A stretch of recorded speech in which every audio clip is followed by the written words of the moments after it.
Namaskaram everyone. You might or might not have heard about a recent amendment to the Kerala Police Act. For those of you who don't know, the Kerala governor promulgated an ordinance that adds section 118A to the Kerala Police Act. Now, why should this provision worry us all?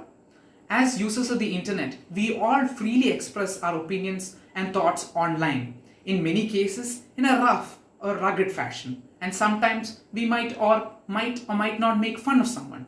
Now, this provision allows for criminal penalties to be imposed in cases where somebody or some class of persons feel humiliated, even, which is not a provision that is normally available under criminal defamation under the Indian Penal Code. Now, this provision that has been added according to the Kerala government has a wanted objective to allow for much more polite speech and much more civilized speech online. While that in itself is a great objective, the ordinance and the provision issued under the Kerala Police Act allows for the harassment of people for freely expressing their thoughts online. I hope that we all understand the seriousness of this issue. For those of you who want an example, suppose you have a classmate, let's call him X, or maybe Appukutan to add a little bit more of spice. Suppose X Appukutan was your classmate in class 2, and even though he didn't pee his pants, you go online and you write a Facebook post saying Appukutan used to pee his pants every day when he was in class 2.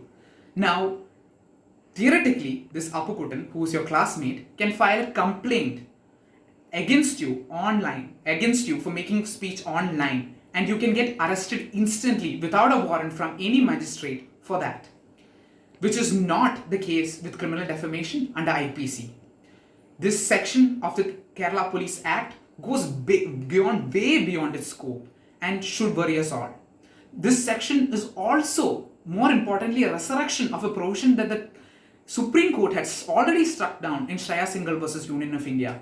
Section 66A of the Information Technology Act and Section 118D of the Kerala Police Act. Yes, this very same Kerala Police Act had been struck down by the Supreme Court because it restricts free speech unnecessarily. Let us all hope that the Kerala High Court or the Supreme Court steps in and strikes down this provision as soon as it is challenged, at the very earliest. Thank you and Jai Hind.